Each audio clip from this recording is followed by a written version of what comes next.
Olá, lindezas! Estamos aqui em mais um episódio do Entrevista Seu Médico e hoje recebemos aqui mais uma referência em rinoplastia no Distrito Federal.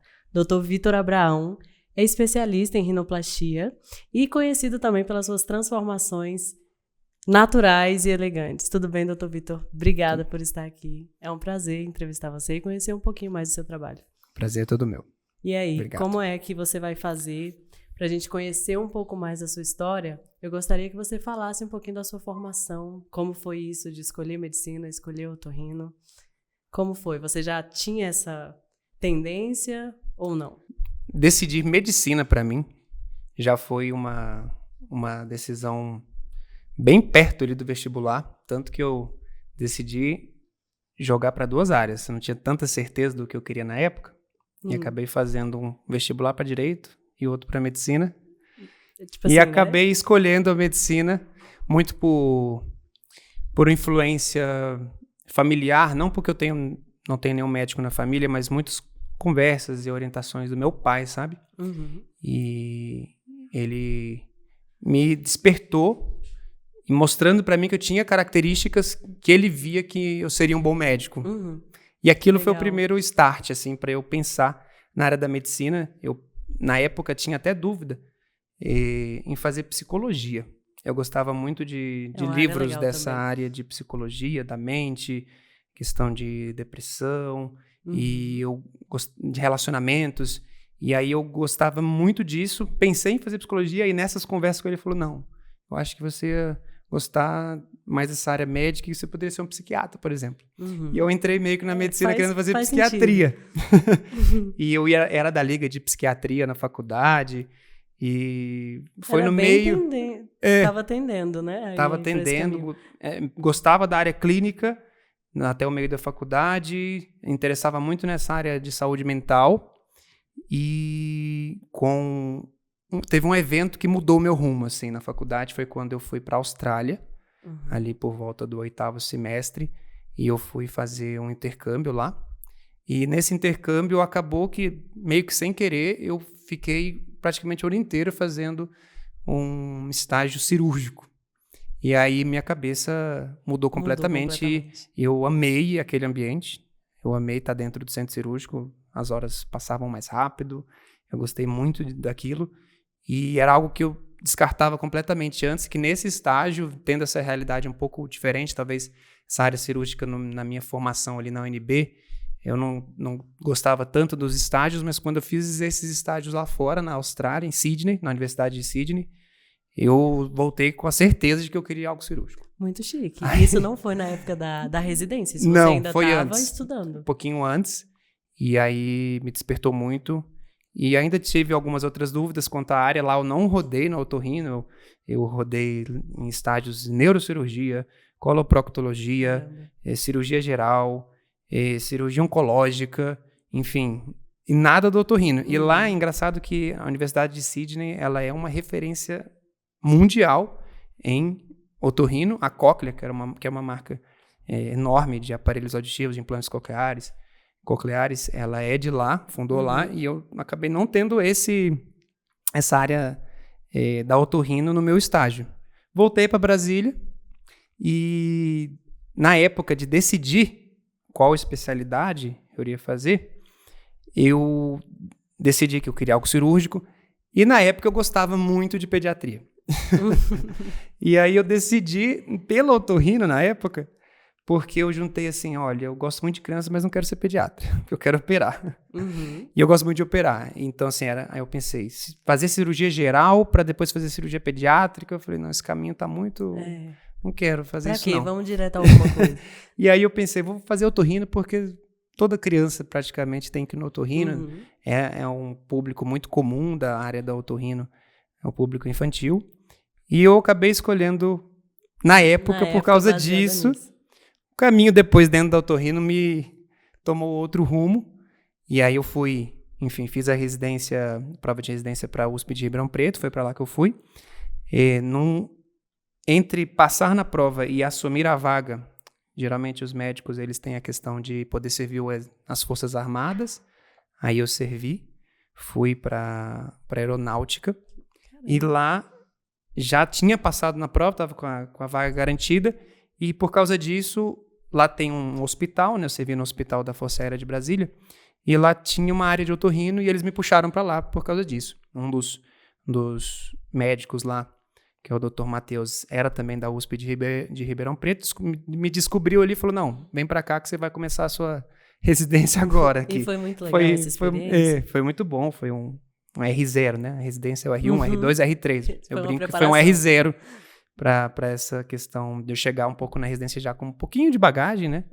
Claro que aprendi muito mais depois, mas foi uma experiência muito legal que me confirmou de que eu queria aquilo mesmo. E já então ali nas Forças Armadas, servi um ano, entreguei a farda e fui para a USP de Ribeirão Preto.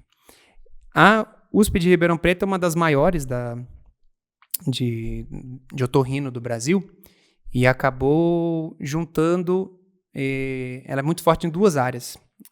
A parte de ouvido lá é muito forte, tem um serviço de cirurgia de ouvido, de implante coclear, que é um dos maiores do Brasil, e é uma das poucas residências em que já desde da residência em si, do R1, R2, R3, a gente já tem um contato muito grande com estética. Então, já na residência de otorrino geral, que a residência de otorrino são 3 anos, e existem subespecialidades, né? Para você dedicar ao ouvido, a laringe, a cirurgia nasal funcional, a cirurgia nasal estética, fazer tontura, são R4. Mas no próprio R1, R2, R3, a parte de estética lá é muito forte. Tem um ambulatório que a gente já, desde o R1 começa a acompanhar esses casos, e o residente da USP de Ribeirão Preto já sai com uma bagagem bem legal de rinoplastia. E aí eu formei lá e tinha essas duas grandes áreas que eu gostava muito, que era o ouvido, que a gente acaba tendo muita influência dos professores lá, e eu fiz 2 especializações após a residência, né? Eu fiz mais um ano em cirurgia de ouvido, implante coclear, e também fiz o meu mestrado na área de nariz. Aí o meu mestrado foi fazer um manual cirúrgico de técnica cirúrgica, como se fosse um livro ali com vídeos, com, enfim, um material didático para deixar no serviço lá e ensinar os próximos residentes na área de cirurgia nasal endoscópica, então cirurgia nasal. E aí eu fiquei com essas duas áreas aí. Me afastei da tontura, da laringe, mas ainda fiquei próximo da cirurgia de ouvido e cirurgia nasal. Hoje em dia atua nas duas áreas. Hoje a minha atuação em ouvido diminuiu muito.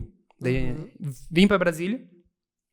Acabou que a realidade profissional já foi um pouco diferente da experiência da faculdade. E eu fui tenho afastado um pouco da área de cirurgia de ouvido e me dedicado cada vez mais à cirurgia de nariz, tanto a área funcional, mantenho fazendo muita cirurgia de nariz entupido, de sinusite, e aliando aí a questão estética, porque essas duas cirurgias a gente geralmente faz combinada, e é o melhor momento, né? Então o paciente, quando ele fica na dúvida entre vou fazer primeiro o desvio de septo ou da sinusite e depois fazer a rinoplastia. Geralmente, o melhor momento é fazer as duas. Então, eu casei muito essa área da cirurgia estética nasal com a cirurgia funcional nasal.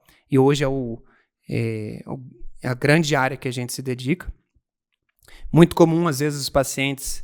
Tem pacientes que buscam já direto para a rinoplastia, mas tem muitos pacientes que chegam querendo fazer uma cirurgia para respirar melhor, para sinusite, conhece nosso trabalho e fala, não, doutor, vamos fazer junto. Vamos deixar bonito também. Vamos deixar, já é a mesma cirurgia. Já aproveita a anestesia. Mesma internação, mesma anestesia.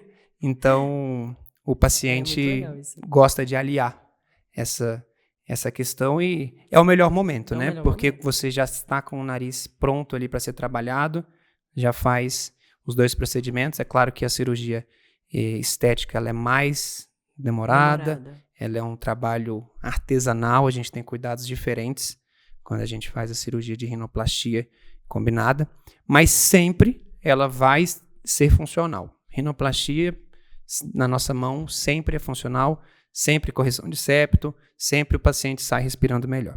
Então, essa é a nossa atuação hoje. Estamos bem dedicados à área da cirurgia nasal, principalmente aí a cirurgia estética, a rinoplastia e também outras cirurgias plásticas da face, como otoplastia, blefaroplastia. A gente está trabalhando bastante com isso. E aí, por que eu acabei indo para essa área, né? Ainda respondendo a sua pergunta. Você falou, isso mesmo, gosto de onde eu vim. Né, comecei querendo ser cirurgião de criança, eu fui para rinoplastia. Eu ia perguntar, as crianças. As crianças ficaram onde nessa história, né? Hoje eu nem tô mais atendendo. Hoje eu nem tô mais atendendo criança.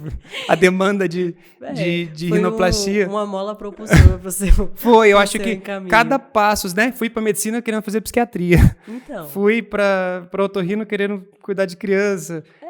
Mas afastei o nosso dessas caminho áreas. Nunca é tão linear. Sim, o caminho geralmente não é linear. Eu acho que na época foram estratégias aí que Deus usou para me conduzir, me convencer para chegar onde a gente está hoje. Mas hoje, por que eu me identifico muito com essa questão da cirurgia estética, da rinoplastia? E aí eu vejo assim, coisas no passado que antes eu não me atinha, que eram habilidades e características minhas que casam com isso, né? Eu sempre eu tenho uma memória facial, assim, uma memória visual muito importante. Eu sempre estudei muito com a visão, não no sentido de ler, mas, por exemplo, eu lembrava onde estava na página do livro aquilo que eu estudei e era isso que me lembrava. Eu, quando vejo o rosto de uma pessoa, tem pessoas que passam por você e não te reconhecem, assim, eu sempre reconheço alguém, 20 anos que eu vi atrás. Eu posso não lembrar quem que é, mas eu falei, esse rosto está aqui. E eu tenho muito essa questão facial, assim, essa memória e essa análise, né?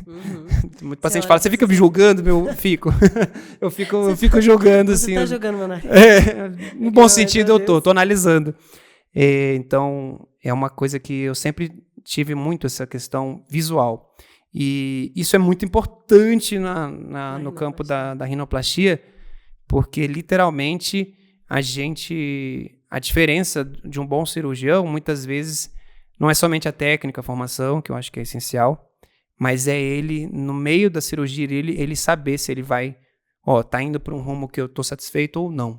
E você ter esse olho calibrado faz total diferença. Inclusive, isso é um senso estético que já veio com você. Um senso estético. Né? Tipo, desde sempre você já tem uma coisa muito forte, assim, de memorizar os rostos. Sim. Então, é uma coisa que é uma espécie de vocação. Já tem um senso estético seu. Acho que antes eu não via isso, não identificava essa característica. E hoje eu vejo, sim, que isso é muito importante. Trabalho. Ajuda demais. E, sim, eu estarei olhando para o seu nariz. Olha, é não vou fazer nenhuma cara nem de feliz, nem de que não. Mas mentalmente. Nossa, ali dava pra levantar um pouquinho. Acontece, principalmente depois que a gente começou desde a primeira cirurgia ali na residência, eu comecei a analisar muito os narizes e querer melhorar, enfim. Eu acho que não é só eu, não. Acho que todo profissional que mexe com essa área estética facial, a gente sempre fica pensando, isso mesmo. Poderia fazer isso aqui. Sim, dentista já percebeu que conversa olhando pra boca da gente? Dentista olha pros dentes. É assim mesmo, dependendo da especialidade, a pessoa tá sempre te julgando de acordo com o que ela acha, assim, nossa, eu faria isso, eu faria aquilo. Isso é muito legal também. Mas eu prometo que eu não transpareço, tá, gente? Não dá pra perceber, não? Não, ninguém vê que eu tô avaliando, não. E eu não fico falando, tá?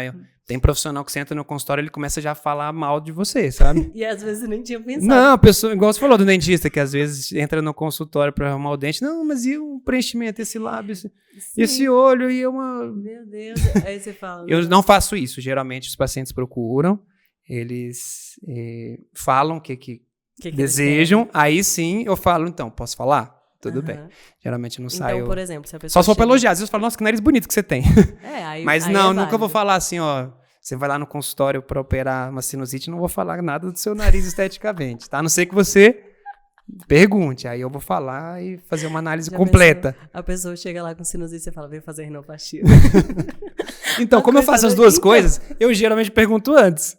Porque às vezes tem umas pessoas que a gente já acha que é por um motivo e não é, tá vendo? E não é. Mas, enfim, é inevitável. Eu sempre tô querendo melhorar a vida dos pacientes. A respiração, sinusite. E deixar mais bonito. Se a melhora no nariz for te fazer feliz, a gente tá aqui, tá disposto para isso também. E hoje em dia, né, que você já chegou até aqui depois de toda essa trajetória, já hoje em dia um médico experiente, já fez muitos narizes, se considera um médico conservador em relação aos resultados? Assim, você gosta de manter mais uma identidade, uma naturalidade, ou você acha que vai até o limite, deixa mais fininho se o paciente quiser? Como é isso para você? Eu tenho a minha filosofia, eu penso sim, já respondendo, eu penso que eu sou conservador nesse sentido, né? Se o conservador é o quê? Né? Vamos especificar o que é ser conservador, né? Eu uso técnicas cirúrgicas super modernas, enfim, não é isso, é resultado, se a gente vai mudar tanto o paciente, se ele vai ficar parecendo muito que é um nariz operado ou não. Isso, se tem o estigma de plástico ou não. A minha linha, eu gosto muito quando o paciente tem um nariz que ficou mais bonito, mas que ficou sem nenhuma cara de que foi operado. Isso se deve a muitos fatores, tá? Então, primeiro, eu gosto de falar para os pacientes, o que eu quero é tirar o seu incômodo e manter o que é bom no seu nariz. Tirar o que está negativo e tentar ao máximo manter as características positivas e sempre combinando com o rosto do paciente. Rosto do paciente muito grande, rosto do paciente redondo, não vai combinar o nariz pequeno. Doutor, mas eu quero muito. Vou conversar com você, vou te mostrar. A gente vai fazer simulação. Geralmente, o paciente que vem em mim já é com essa linha. Já vem meio triados. Mais natural, né? Geralmente é isso. 90% dos pacientes falam, doutor, escolhi o seu porque eu olhei vários médicos e a sua linha de trabalho mais natural me agradou. Não gosto de nariz muito pontudo, nariz muito fino, tá? Isso para mim, eu fico muito feliz quando o paciente já chega falando isso, porque a gente já tá alinhado, né? Então eu falo, então tá bom, você casou bem o meu estilo, o que eu gosto de fazer, não somente o que eu gosto, mas o que o meu arsenal de técnicas cirúrgicas geralmente alcançam com o que você quer. Então, metade do caminho já tá andado. Metade da satisfação aí já tá garantida. Isso, alinhamento do que o paciente quer com o que eu gosto de fazer e que eu acho que vai fazer bem para ele. Com o seu estilo, né? Isso, então, dentro da cirurgia de rinoplastia, como que você vai escolher um bom cirurgião para você? Então, primeiro, um cirurgião médico otorrino ou cirurgião plástico bem formados que se dedicam a isso. A maioria dos otorrinos fazem rinoplastia bem? Não. A maioria dos cirurgiões plásticos fazem rinoplastia bem? Não. Só faz bem quem se dedica. Tá? E digo mais, quem se dedica e quem se atualizou. Quem já faz rinoplastia há 30 anos e não mudou, fatalmente não opera bem. Não opera bem mais porque as técnicas que eram feitas eu joguei 30 anos, mas de falar, há 5 anos atrás já mudou muito. Exatamente. Tá? Então, o bom cirurgião para você, ele é bem formado, ele é um médico, otorrino, cirurgião plástico, que se dedica a isso, que se atualiza. Em segundo momento, que tem uma técnica cirúrgica que seja moderna e adequada e técnicas, enxertos. A rinoplastia ela tem centenas de jeitos de fazer o nariz. A gente pega o mesmo paciente. Se tivesse, né, um paciente que é trigêmeo, ele vai com cada gêmeo idêntico vai para um cirurgião. Se for 3 cirurgiões que usam técnicas diferentes, os 3 vão ter um nariz diferente. Por mais que eles falem que querem a mesma coisa. Vai ter diferenças que são relacionadas à técnica. Então, boa formação, técnica adequada e dentro de técnicas que são adequadas, que são modernas, tem técnicas que vão trazer um nariz que seja mais fininho e pontudo. Tem técnicas que não, já vão jogar mais para um nariz que vai respirar melhor, que vai ficar com um formato mais parecido com um nariz natural. Então, como que o nariz fica natural? Quando a estrutura dele é uma estrutura que você vai deixar interna, semelhante ao que a natureza conseguiria fazer. Tá? Então, tem narizes que podem ser lindos, que podem ser narizes super delicados, mas que a natureza não faz o nariz daquele jeito. E aí entra o que eu falo do conservador. Eu gosto de ser conservador nesse ponto. Eu gosto de fazer um nariz que a natureza poderia ter feito. Um nariz que aquele você facilmente poderia ter nascido com ele. Isso. É bonito, é sua genética, né? Então, como que a gente alcança isso? Usando enxertos que vão produzir uma estrutura nasal semelhante a uma estrutura nasal normal, com as cartilagens normais.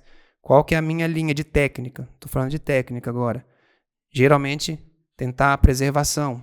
Cirurgia de preservação, cirurgia nasal. 2 grandes áreas hoje. Cirurgia de rinoplastia estruturada, ótima técnica. Foi o que popularizou a rinoplastia nos últimos anos. Vamos dizer aí, nos últimos 10, 15 anos. É o que começou a garantir resultados que não caíam mais. Né? 15 anos atrás, sem rinoplastia estruturada, 95% dos pacientes, mesmo que ficasse bonito na cirurgia, dava um mês, o nariz desabava, a ponta desabava.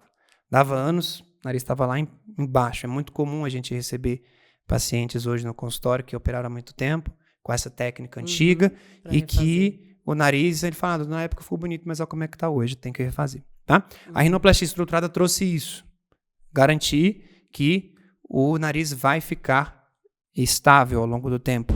E aí isso trouxe... E aí por que popularizou? Porque aí os resultados começaram a durar mais tempo. E dentro dessa linha, acabou que algumas pessoas começaram a hiperestruturação do nariz. A hiperestruturação do nariz vai exigir um monte de enxertos. Você vai literalmente pegar um nariz e vai reconstruir ele todo. Aí surgiu, não que surgiu, porque isso já existe desde sempre, né? A rinoplastia preservadora, mas ficou muito em voga nos últimos 5 anos, diria aí, 4 anos. A rinoplastia preservadora entra com uma filosofia totalmente diferente. Não, vamos tentar preservar tudo que dá para preservar e só modificar. Então, ao invés de colocar um enxerto, o que é um enxerto? Um pedaço de cartilagem para fazer aquele formato, vamos tentar fazer a cartilagem original que já está ali, modificar ela para ela adotar esse formato. Quando começou-se a pensar na rinoplastia preservadora, aí diminuiu o tanto de uso de enxertos e esse tipo de técnica tende a produzir esses resultados que eu falei, mais parecidos com o que a natureza produziria. Eu não trabalho só com um nem com o outro. Tem casos que eu posso por exemplo, uma rinoplastia quaternária. Não tem jeito, é totalmente quaternária, operou 4 vezes. Vai precisar de costela e vai ter que reconstruir o nariz todo. Não tem jeito. Agora, o nariz primário. O nariz que tem muitas estruturas positivas, que tem um septo bom, que tem um dorso que só precisa ser moldado. Rinoplastia preservadora. Vamos preservar o que é bom. E usa maioria da cirurgia, né? Os enxertos também. Então, tem essas 2 grandes. Estruturada, preservadora total. Também não faço preservadora total, porque se a gente vê na experiência que a gente não estruturar pelo menos a ponta do nariz, esse resultado pode se perder. Então, rinoplastia híbrida, tá? É um termo para dizer uma junção das 2 técnicas. Pegar o que é bom da estruturada, que é principalmente o trabalho de usar um enxerto que vai manter a ponta do nariz no lugar para não cair, e tentar preservar o restante. Então, a rinoplastia híbrida, geralmente é o que se chama de one graft rhinoplasty. Graft é enxerto, então rinoplastia de um enxerto só, que é um enxerto para segurar a ponta, o restante não precisa mais. Se isso é possível, na minha cabeça é o cenário ideal. Uma cirurgia que o nariz vai ficar bonito, vai ficar natural, que vai manter o resultado, que você usou só um enxerto, que geralmente pode ser do septo, para mim não tem motivo de não se fazer isso. Tem pacientes que não dá.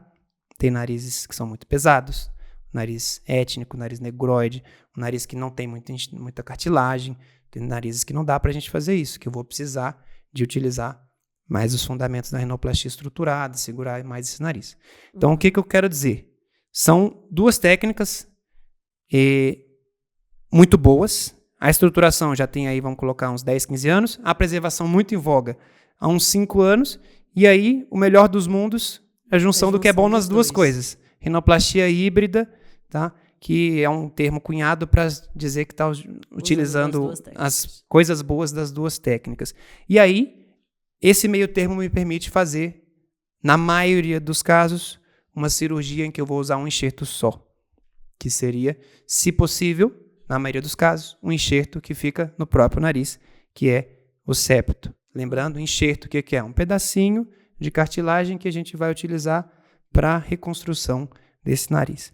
Então, essa técnica geralmente vai produzir narizes mais naturais. Inclusive, isso influencia também na recuperação, né? Porque Sim. um nariz que foi menos mexido, fraturado, e também que o enxerto é do próprio septo, eu acredito que incha menos. Sim. Provavelmente. O enxerto, a gente sempre usa em rinoplastia enxerto do próprio paciente. Uhum. Tá? Pelo menos aqui no Brasil. Não, quando eu falo sim. dali é porque não é da costela, por exato. exemplo. Mas mesmo assim, né, enxerto do septo ou enxerto da cartilagem da costela. O enxerto que é do septo é como se quando você utilizasse ele, o nariz fala, tudo bem, isso aqui é daqui, não estranhei. Uhum. Quando você pega um enxerto da costela, o nariz dá aquela estranhada. Aí, o que é isso aqui? Não estou acostumado com esse tipo de cartilagem. Uhum. Os dois são cartilagens, mas são cartilagens bem diferentes em estrutura celular e molecular ali. Uhum. Algum é mais durinha do que a outra? A cartilagem de costela ela é mais rígida, ela é um bloco rígido. A cartilagem de septo você consegue fazer assim, né? Ela é bem molinha. Então, ela já é do nariz. Ela incha menos. Por quê? Ela causa menos inflamação, menos estranheza do corpo, tá? Menos reação inflamatória na cirurgia. Já a cartilagem da costela, ela vai me dar muito mais volume.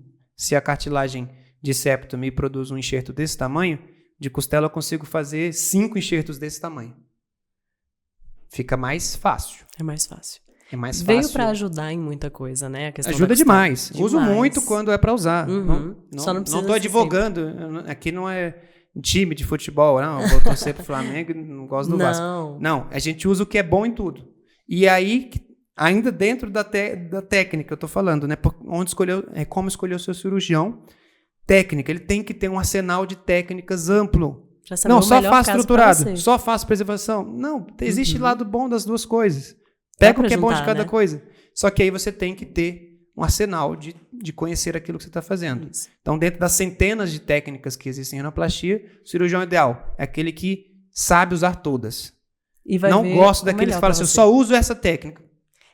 Isso é uma postura um pouco engessada, né? Sim. Porque, além de, só uso essa técnica, excluindo tudo que a outra técnica poderia facilitar, isso também dá uma impressão de que aquela pessoa não se atualizou, de que ela está muito no passado. A gente vê muito no meio acadêmico, existe um pouco de ego em defesas de certas técnicas, que muitas vezes aquele cirurgião inventou tal técnica. E aí ele quer que todos os pacientes usem aquela técnica. Ele já fala, essa técnica serve para todos e fica forçando aquela indicação porque é dele, então tem todo um apego de que ele que inventou aquilo, muitas vezes, e força. Na minha cabeça, não. Se você inventou uma técnica boa, eu quero conhecer ela, quero saber, quero me tornar bom nessa técnica para usar nos melhores casos em que ela está indicada.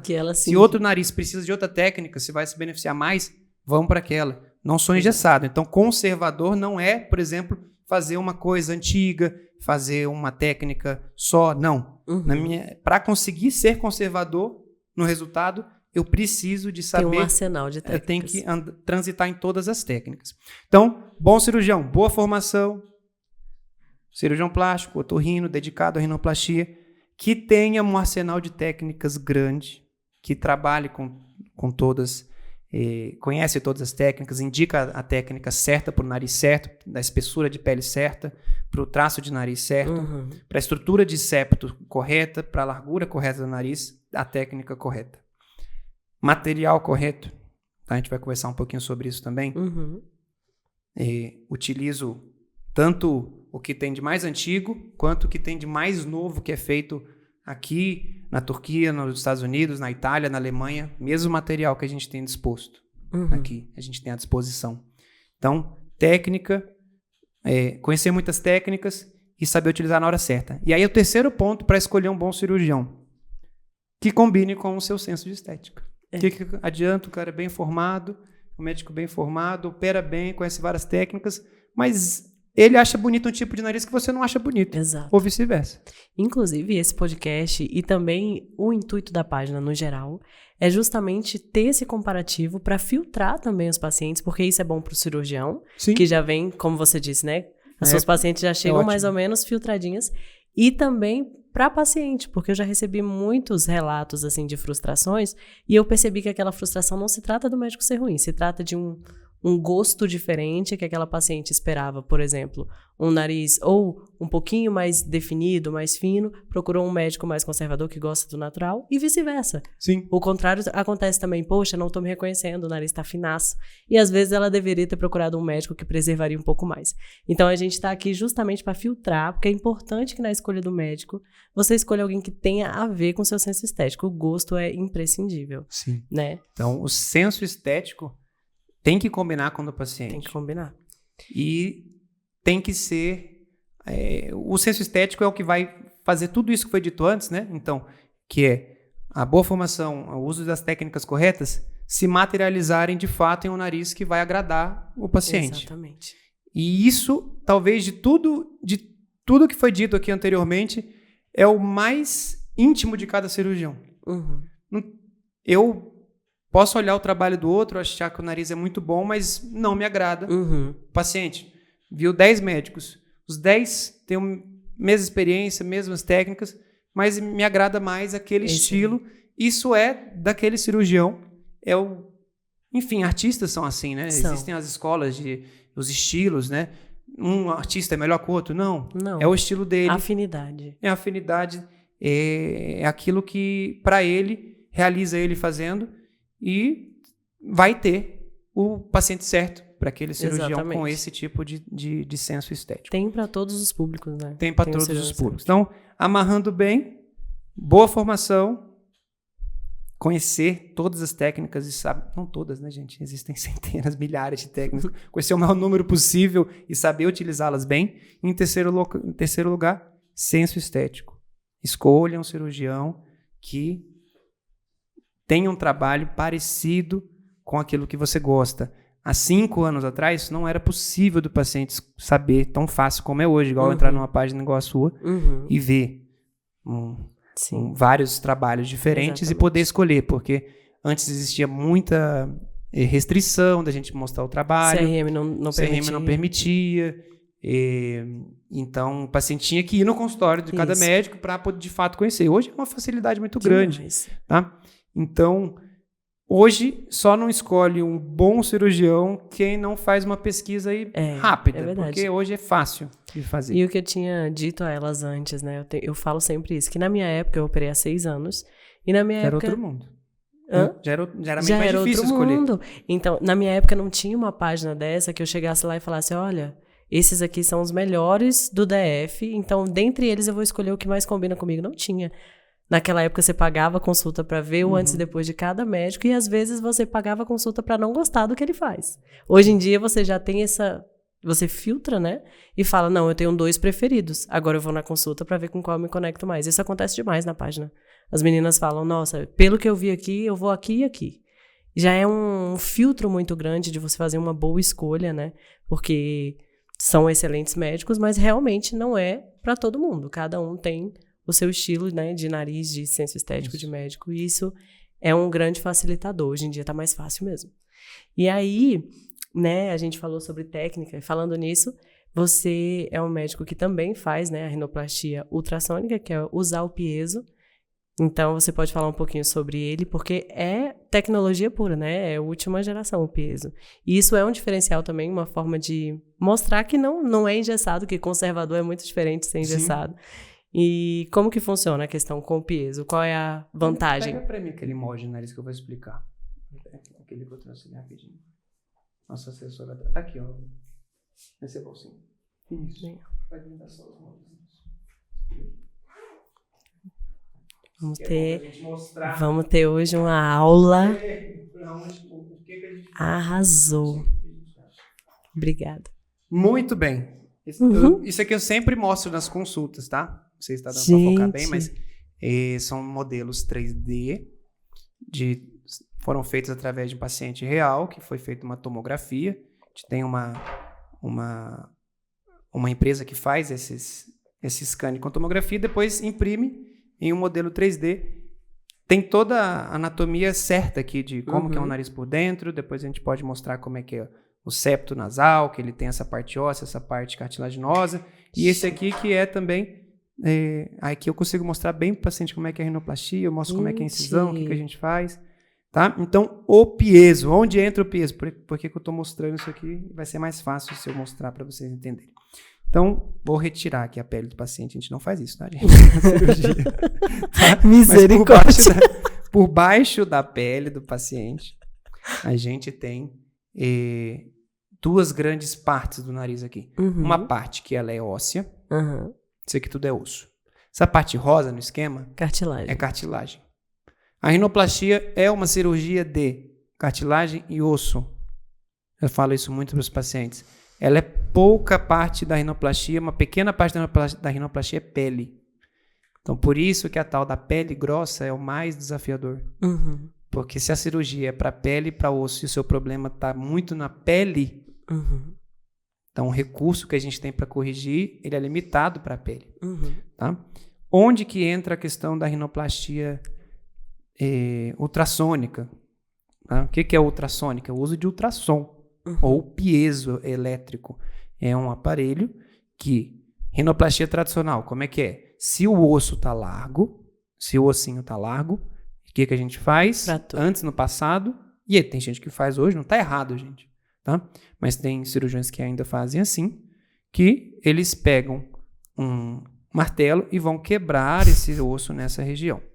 Quando você vai com o martelo, você quebra o osso, você pode machucar vasos, você pode machucar músculos, você pode machucar a pele que está nessa região.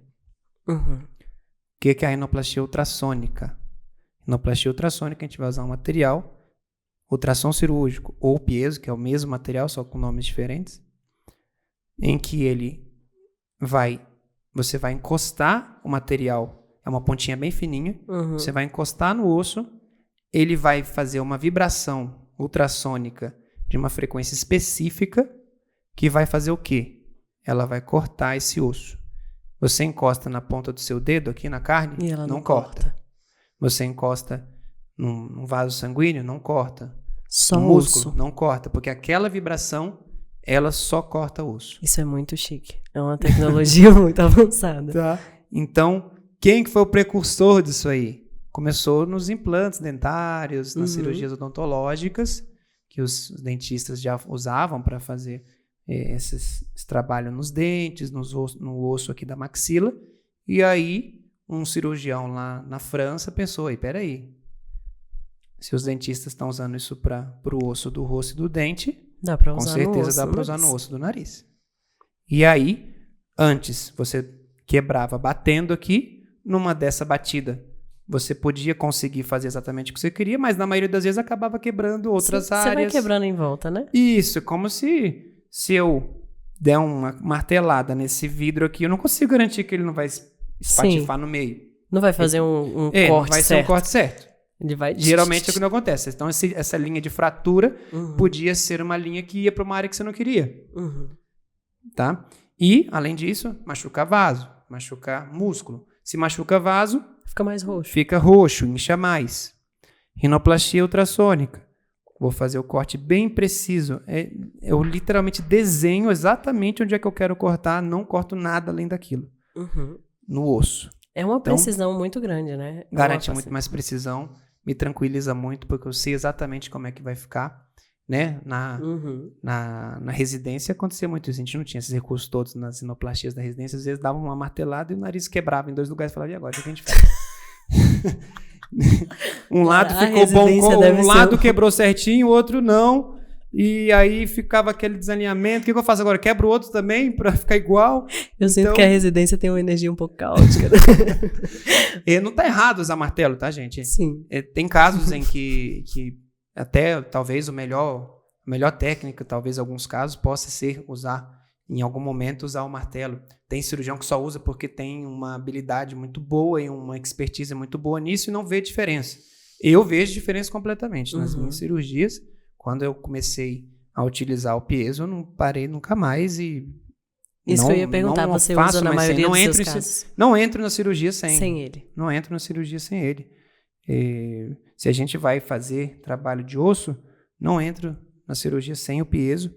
E conseguimos, então, ter essa precisão, essa redução da inflamação com um corte que foi é feito da maneira correta, o osso vai ter mais facilidade de se cicatrizar, se recuperar, tá?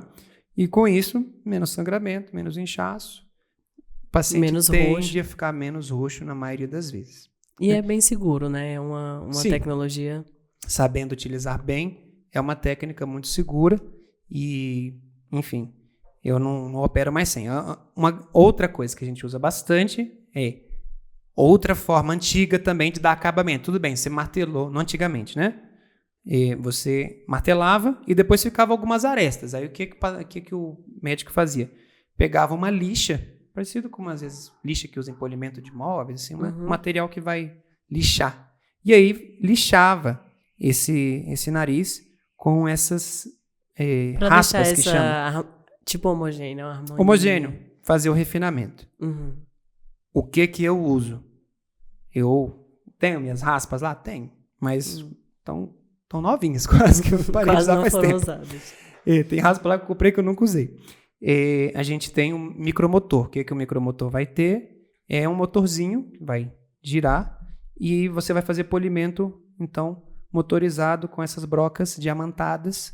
O acabamento fica maravilhoso. Tá? Quem começou isso foi a gente? Não, o pessoal já faz aí no artesanato, trabalho com vidro. Manicures já usam micromotores para dar acabamento e polimento da unha há muito tempo. Claro que a gente usa um pouquinho melhor, mas preparado para cirurgia, para esterilizar tudo certinho. Mas o micromotor também me traz isso. Então, a junção do piezo, que é o ultrassom, com os micromotores, eu entro em todas as cirurgias, me dá uma precisão de acabamento na área óssea do nariz que, a meu ver, não dá para alcançar sem usar eles, usando os métodos tradicionais na minha mão. Tá? Então, rinoplastia ultrassônica, nome chique para o uso do piezoelétrico, que vai ser esse material que corta osso, mas não corta vaso, não corta nervo, não corta músculo, não corta pele. E garante uma precisão assim. Garante a precisão, segurança, que às vezes menos a inchaço. mão livre a gente não chega. Não chega. A mão livre e, enfim, uma martelada no nariz que você evita, que era justamente também um dos maiores medos que os pacientes têm. Sim, era um dos meus. Eu pensava, meu Deus, é um martelo mesmo? Assim? A gente fala assim, gente, Ai. mas não quero aterrorizar, não quero que você também... Mas é um martelo, gente. É um martelinho pequeno e que tem o seu uso, muitas pessoas usam, mas ele não garante a precisão que um piezo garante. Não tem o como. piezo é realmente a tecnologia avançada. A rinoplastia avançou muito nos últimos tempos, né? Como você mesmo falou. Eu tenho dito aqui em algumas entrevistas que antes a rinoplastia ela tinha uma má fama. Por exemplo, seu nariz é feio, mas não é muito. Aí você fala, eu queria fazer uma rinoplastia. Antigamente, na minha época, todo mundo falou, cara, não faz isso não. Seu nariz nem é tão feio assim. Porque a sensação que dava é que ia valer piorar. a pena, tinha que ser o nariz mais feio do mundo, senão não vale a pena. Se fosse mais ou menos feio, todo mundo falava pra você não fazer. Hoje em dia... E vou te falar que as pessoas talvez estavam certas há muito tempo, porque... Era até bom elas falarem isso. A cirurgia, ela tem muito estigma ainda na sociedade porque ela não era boa mesmo. Não era boa mesmo. Só que assim, mudou demais a visão da sociedade para a rinoplastia. Por quê? Justamente por essas coisas. As técnicas evoluíram muito e o equipamento também evolui. Sim. Então, os médicos que acompanham essa evolução, que não são todos, né? Mas os médicos que se atualizam, que acompanham a evolução, que adquirem esses novos equipamentos, eles conseguem entregar resultados tão bons que mudaram totalmente a visão da rinoplastia na sociedade. Hoje em dia, quando alguém nem tem o nariz feio, assim, mas só queria um pouquinho, fala, vou fazer uma rinoplastia. Aí as pessoas falam, legal, vai ficar massa, vai ficar aparecendo filtros no Instagram. Então, assim, tem uma visão mais positiva diante das pessoas hoje em dia, e isso é graças a vocês, a categoria que tem se atualizado. Sim. E adquirido, né? A gente tem aí o grande caso mundial que todo mundo conhece, do Michael Jackson, né? Que, assim... É a sombra do medo das pacientes. A maioria dos pacientes, doutor, não quero ficar com o nariz igual ao do Michael Jackson. Olha, para o Michael Jackson, que queria ficar daquele jeito, ficar com o nariz que ele ficou, foram mais de 8 cirurgias. Foram várias. Então, mesmo quem queria ficar daquele jeito, com aquela mudança que aconteceu com ele, foi muito difícil. Imagina você, que não quer isso, que está hoje com técnicas boas, com bons cirurgiões, com com o avanço da... Nossa, o Michael Jackson fez cirurgia há mais de 30 anos atrás, 40 anos atrás. Não tem cabimento. Quando ele chegou lá, era tudo mato, né, doutor? Sim. Quando ele chegou lá... Eram técnicas ruins. O paciente era ruim porque ele tinha dismorfia corporal. Ruim que eu falo, ele não sabia diagnosticar bem. Ele não via o rosto dele da maneira correta. Tinha uma distorção de imagem. Tinha uma distorção de imagem completa. Eu acho que deve ter sido até muito difícil para ele achar algum cirurgião que topasse fazer aquilo que ele queria. Hoje ninguém topa. Chegar um paciente falando, quero ficar com o nariz igual ao do Michael Jackson. Eu acho que não vai achar nenhum cirurgião que vai querer fazer isso, porque a gente sabe que isso não faz bem. Tá? Então a gente sabe que esse paciente aí, cuidado, esse paciente não tá bem, ele tá com uma visão distorcida do rosto dele. Ainda tem pacientes assim. Com certeza. A gente identifica com certeza. que são pacientes que têm transtornos de autoimagem. Com certeza. Pacientes que nunca vão ficar satisfeitos, porque eles não estão vendo aquilo que todo mundo tá vendo. Sim. Tem um olhar de procurar defeito, né? De achar que tem alguma coisa ruim. Ele literalmente tá vendo uma coisa diferente do que todo mundo tá vendo. O nariz dele tá mega fino, não. Tá grande, tá enorme, tá uma bola, meu nariz. Então, isso aí é um trabalho nosso também de identificar, conduzir esse paciente primeiro para mostrar o que vai fazer bem para ele. E se for o caso, tem pacientes que a gente tem um segmento, sim, psicológico, tem pacientes que precisam de segmento psiquiátrico e tem pacientes que vão ser necessário a gente falar que não, porque você está querendo algo que não te faz bem. Eu não tenho o menor problema em falar para o paciente não. Eu não tenho. Ainda bem. Eu chego a falar assim, olha, isso aqui que você quer não é o que eu concordo, não é o que eu acho que talvez também... Eu posso até concordar, mas falar assim, olha, não é minha linha de trabalho, conheço um colega que essa é a linha dele.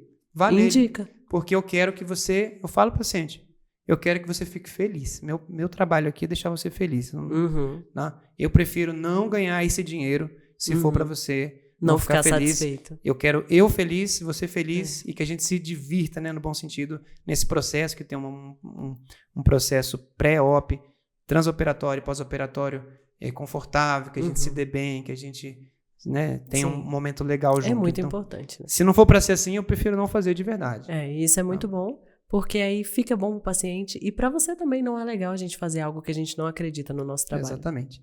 E eu acho que nada compra a nossa paz. Nada. Então, se eu acho que o paciente está querendo uma coisa que eu acho que não vai fazer bem para ele, eu não concordo com isso, ou de falar sinceramente, olha, não é minha linha, tem uma pessoa que faz esse tipo de linha melhor do que eu. Vá nele que você vai ficar mais feliz com ele. Eu falo. De verdade, eu fiz isso várias vezes. É uma coisa muito legal de se fazer. Então,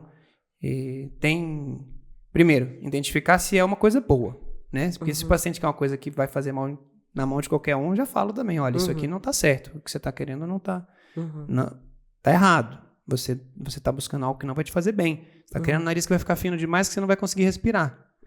O nariz, ele não é um órgão meramente estético. Sim, claro, ele é o ponto de harmonia do rosto.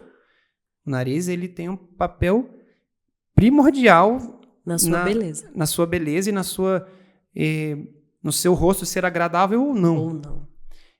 Aos olhos, à vista, né?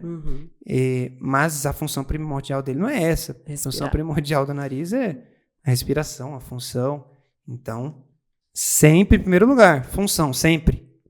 Nunca fiz, nem vou fazer um nariz que eu acho que aquela técnica vai prejudicar o nariz do paciente. Então, por exemplo, o paciente que é o nariz fino demais, vai ser demais, vai ter um custo na sua respiração. Eu sou otorrino. É muito forte isso para mim. Sim. Eu fui formado para fazer as pessoas respirarem melhor. Sim. Eu não vou fazer uma coisa em prol da estética que vai tirar essa função respiratória de qualidade do nariz. Mas o mais legal é que hoje as técnicas que a gente tem são técnicas que ganham as duas coisas. Narizes que ficam mais harmônicos, bonitos, naturais e que a própria técnica que você está usando vai, por exemplo, dar uma estrutura melhor. Eu, de novo, aqui tirando a pele do paciente, tá? Que vai, por exemplo, mudando essa conformação das cartilagens do nariz de uma forma que ela fique bonita, agradável e que ela, por exemplo, tenha uma melhor estrutura. Eu deixo uma cartilagem mais bem armada. Com isso, o nariz deixa de... Eu tenho um pouquinho de insuficiência de válvula nasal. Ele deixa de fechar. Se eu dou uma estrutura melhor para essa lateral do nariz, fica mais bonito. E a mesma técnica abre essa válvula. Abre a válvula, né? O paciente respira melhor. Esse é o ideal. E é isso que a gente ganhou nos últimos anos com as técnicas novas de rinoplastia. Funcionalidade, naturalidade e uma respiração melhor. Então, todos os nossos pacientes saem respirando melhor. E a gente entra para isso. E é por isso que o meu posicionamento na página, isso já é um posicionamento meu mesmo, que eu sempre, desde o início, coloco lá, que para mim, é rinoplastia com otorrino, justamente pela preservação da função da parte respiratória. Isso não significa que o cirurgião plástico não saiba fazer ou não vai ficar legal, mas para mim é importante que você procure um otorrino justamente para você não ter problema com a principal função do nariz. O meu nariz também tinha os buraquinhos bem pequenininhos. Aí depois da rinoplastia abriu um pouquinho e assim, nossa, é outra vibe. Eu tinha desvio de septo também, então assim, eu sei como é importante você ir fazer uma cirurgia estética e sair de lá com a respiração totalmente diferente. O nariz respirar deixando é bom de demais. ser um problema. Exato. O meu slogan da página é faça as pazes com o seu nariz. Aí Exatamente. Esse as pazes não é só funcional ou só estético. É literalmente para o nariz parar de ser um ponto de preocupação na sua vida. Te incomoda porque tá desarmônico? Vai melhorar, vai fazer as pazes com isso. Tá te incomodando porque tá tendo muita sinusite? A gente vai fazer a rinoplastia junto com a parte de sinusite. Tá entupindo?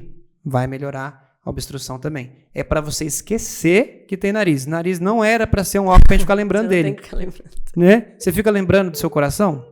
Não. Você tá lembrando do seu coração porque você tá com uma arritmia, tá com uma dor. Tá rolando alguma coisa. Tá rolando alguma coisa. O nariz era para ser a mesma coisa. Ele tá lá, legal, gosto do meu nariz.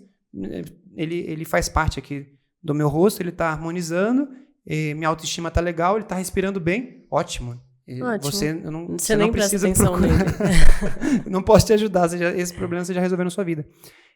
Não é para prestar atenção nele, exatamente. E aí que entra o conservador. Uhum. Se eu fizer um nariz que ele fica fino demais, ele fica com resultado que alguns podem até achar bonito, mas que está estigmatizado, ele não tem essa questão de passar desapercebido. Uhum. Tudo bem, tá bonito, mas todo mundo sabe que passou ali, olha, esse nariz é de rinoplastia. Toda vez que você bate o olho no espelho, tá chamando a atenção. Não. O nariz é para ele passar desapercebido. Ele vai melhorar a estética do seu rosto, vai harmonizar, ele vai ficar bonito, mas não é para ficar esquisito, não é para ficar pequeno demais. Não é para ser o centro das atenções. Não é para ser. Isso eu falo muito para os pacientes. Eu falo assim, seu nariz está gritando. Uhum. A gente vê algumas pacientes. O que para mim é o ponto mais bonito do rosto? O olho. Olhos bonitos são cativantes, né? Uhum. Depois, né? Mandíbula bonita, lábios bonitos.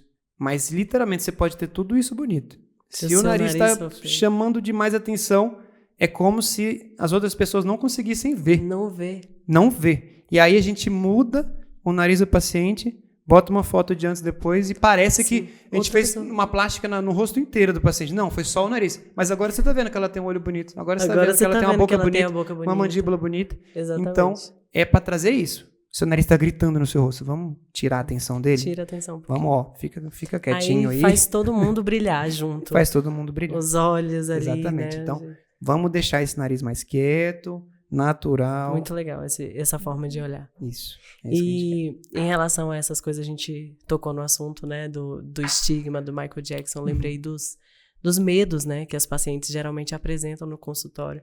Quais são, assim, os principais medos que aparecem para você? Além do estigma do Michael Jackson, tem a questão da anestesia, né? Sim. Eu recebo muita coisa. O que você pode dizer a respeito de anestesia geral para quem tem medo dela? Bem, é óbvio que o maior medo do paciente em qualquer cirurgia, né? O paciente às vezes tem até vergonha de falar, mas o medo é, doutor, tem medo de morrer nessa cirurgia. Uhum. Né? Principal medo. Vou morrer. Procurar sarna para me coçar. Ou um problema na minha saúde, eu vou me debilitar minha saúde, sair com uma sequela. É óbvio. Claro que teria esse medo. Se eu for fazer qualquer cirurgia, eu vou perguntar qual que é o risco que tem. Então, riscos em geral, não só anestesia geral, tá? Então, primeira coisa, nariz. A gente está falando de um órgão vital, ele é importante, mas ele não é vital. Uhum. E ele está razoavelmente e seguramente longe de órgãos vitais. Uhum. Não estou operando um coração, não estou operando um pulmão, um cérebro, um grande vaso, uma aorta, que é um vaso sanguíneo dessa grossura. A gente não está operando isso. A gente está operando uma região que está perto do olho, está perto do crânio aqui, mas tem uma margem de segurança legal. Uhum. Eu sempre falo para os pacientes assim, não tem como eu te fazer muito mal Com na essa cirurgia. Imagina que eu quisesse, não tem como, não consigo. Porque eu estou operando seu nariz. Uhum. Claro que o cirurgião pode errar e deixar ele respirando mal, pode deixar ele esquisito, mas não saúde vital não é. Tá? Uhum. Então, a cirurgia, quando pergunta, é segura?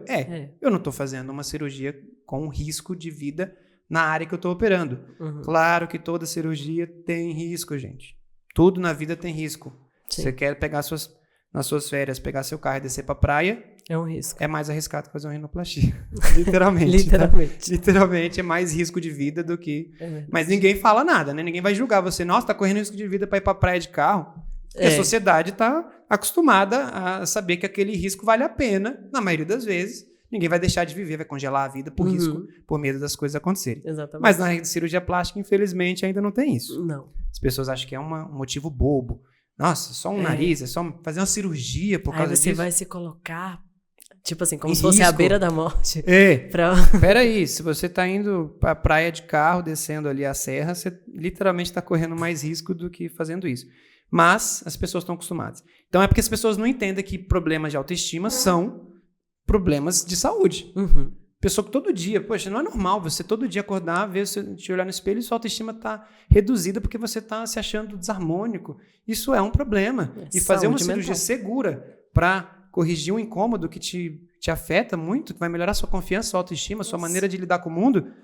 É muito válido. É muito válido. Tá? Então, riscos, vamos lá. Cirurgia em si é uma cirurgia segura. Anestesia geral é a modalidade de anestesia mais segura que tem. Infelizmente, depois do Covid, a intubação virou um fantasma nas pessoas. É o bicho-papão. O maior medo era ser intubado. Nossa, eu até pensaria em fazer essa cirurgia, mas intubação de jeito nenhum.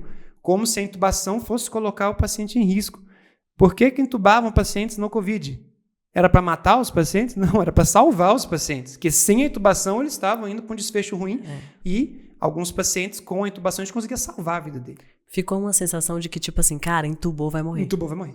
Mas era justamente o contrário. Intubou é porque estava no caminho de um desfecho fatal e com a intubação a gente tem a chance de salvar esse paciente. Porque o que é a intubação?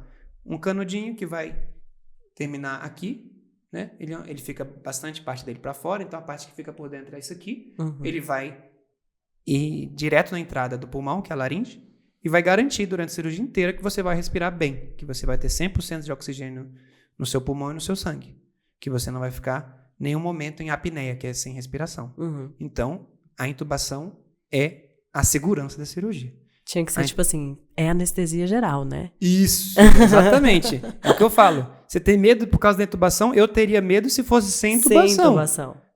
A gente vai conversar sobre isso, mas tem colegas, profissionais não médicos, fazendo a mesma cirurgia, sem intubar o paciente, sem garantir que se ele tiver um sangramento, vai sangramento para o pulmão, ele não sabe. Não tem proteção, ele tá brincando às vezes com a saúde do paciente. Então a anestesia é o que me deixa tranquilo, é o que deveria deixar os pacientes tranquilos. A anestesia é o que garante a segurança. Eu sou médico, estou preocupado ali, querendo ou não, estou 100% focado em deixar o nariz bonito, estou ali analisando. Tem um outro médico que não está nem aí pro nariz, ele está só preocupado com o seu coração, com os seus batimentos, com a sua respiração, com as suas ondas cerebrais. A gente coloca o BIS, que é um monitor de ondas cerebrais, que vai, por exemplo, apitar. O paciente está começando a acordar. Opa, intervém. Nossos pacientes nunca aconteceu. Sabe aquele filme que o paciente acordou? Esse filme foi o terror dos cirurgiões, né? Aquele filme que o paciente acorda no meio da cirurgia, sente tudo. Isso não tem como acontecer com isso que a gente usa. O anestesista está monitorizando. Ele sabe se você está acordado. Ele sabe se você está com a onda cerebral. Quando você está chegando para acordar, ele... Isso. Muito antes de chegar nesse ponto, já tem ondas mostrando que está podendo ter um despertar e aí já vai intervir. O paciente não vai nem lembrar de nada. Ele não vai nem sonhar, não vai nada, não vai lembrar de nada. Tá? Então, é o sono mais gostoso que tem. Tem muito paciente que não dorme bem em casa, tem muita mãe que já não dorme bem por causa de filho. Há anos fala, doutor, pelo amor de Deus, me deixa uns dias aí, porque foi um sono tão gostoso. Então, a anestesia ela é segura, nada na vida é 100% seguro.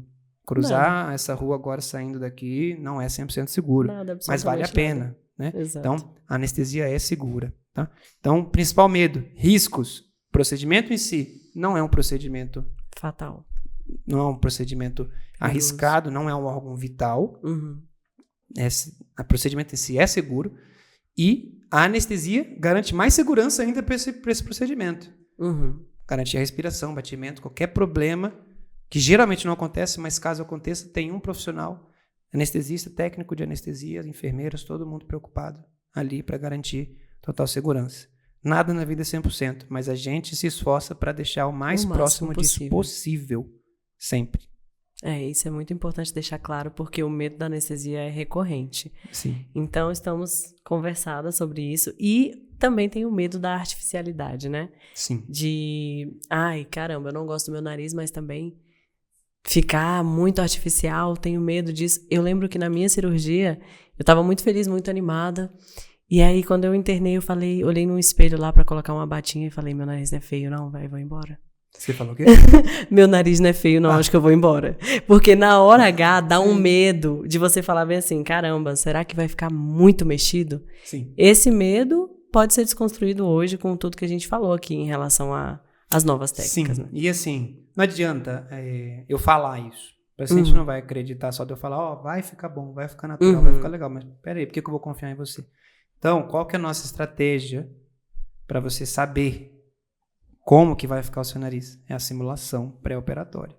A gente vai tirar fotos, vai levar essas fotos para o computador, fazer uma simulação computadorizada, que a gente vai mexer só no seu nariz, não modifica seu rosto. E você vai ver uma previsão muito próxima de como que vai ficar o seu semblante inteiro com aquele nariz. Naquela foto você vai conseguir falar, doutor, não, esse nariz aí eu não vou gostar. Esse nariz não vai ficar... vai me estranhar. Geralmente eu já faço uma simulação, a maioria das vezes a gente já acerta de primeira. Bem na manha. Mas muitas vezes, alguns ajustes. Doutor, por favor, 1 milímetrozinho menos ou mais. Meu dorso, eu quero que fique um pouquinho mais reto, mais curvado. A gente vai traçar um planejamento. Plano, né? A gente vai traçar um planejamento muito semelhante de como vai ficar o seu rosto. Então, a cirurgia de rinoplastia era assim, um pulo no escuro, assim. Você pulava um precipício sem saber qual era a altura daquilo que ia dar. Sim, e o resto daqui, o resto daí. Né? Na época lá do Ivo Pitangui, não tinha nada disso.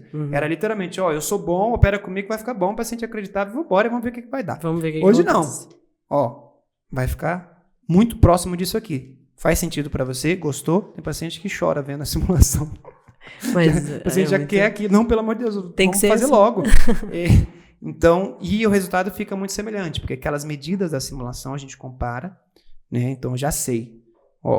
Na simulação eu já sei que aqui, no dorso do nariz, eu tenho que diminuir 5 milímetros. Na cirurgia, eu vou medir isso. Eu sei que... É bem matemático, né? Eu sei que eu diminui 5 milímetros. Entra a minha parte artesanal também, artística. Às vezes, a gente calculou 5, mas 5,5 vai ficar melhor. Eu tiro mais meio milímetro. Vai ficar melhor, mas fica muito próximo. Essa diferença de meio milímetro, 1 milímetro. Tá? Então, aqui, ponta. Eu sei que na simulação é pra gente empinar 2 milímetros de ponta. A gente vai colocar a medida exata, projetômetro, um aparelho que faz essa medida dentro da cirurgia, e a gente só termina quando está muito semelhante ao que a gente planejou com o paciente. Então, esse medo de não saber como é que vai ficar, medo demais de não se reconhecer, você já sabe como é que vai ficar esse nariz. Claro, no pós-operatório tardio, porque ele vai inchar, vai ter edema, tem que ter paciência. Mas a gente já calcula como é que ele vai ficar depois de todo o processo. Eu costumo dizer que não é mais um pulo no escuro. A rinoplastia hoje em dia está muito mais previsível. Tem a questão da cicatrização, tem a paciência, mas assim, não é mais aquele negócio, nossa, será? Como vai ficar? Algo totalmente desconhecido. Você já tem uma noção, sim, de como você vai ficar. Isso é muito bom para o paciente e para a gente, que é cirurgião, é excelente, porque a gente também não quer quebrar a expectativa do paciente. Então, quando eu já combinei com ele, o que a gente vai fazer?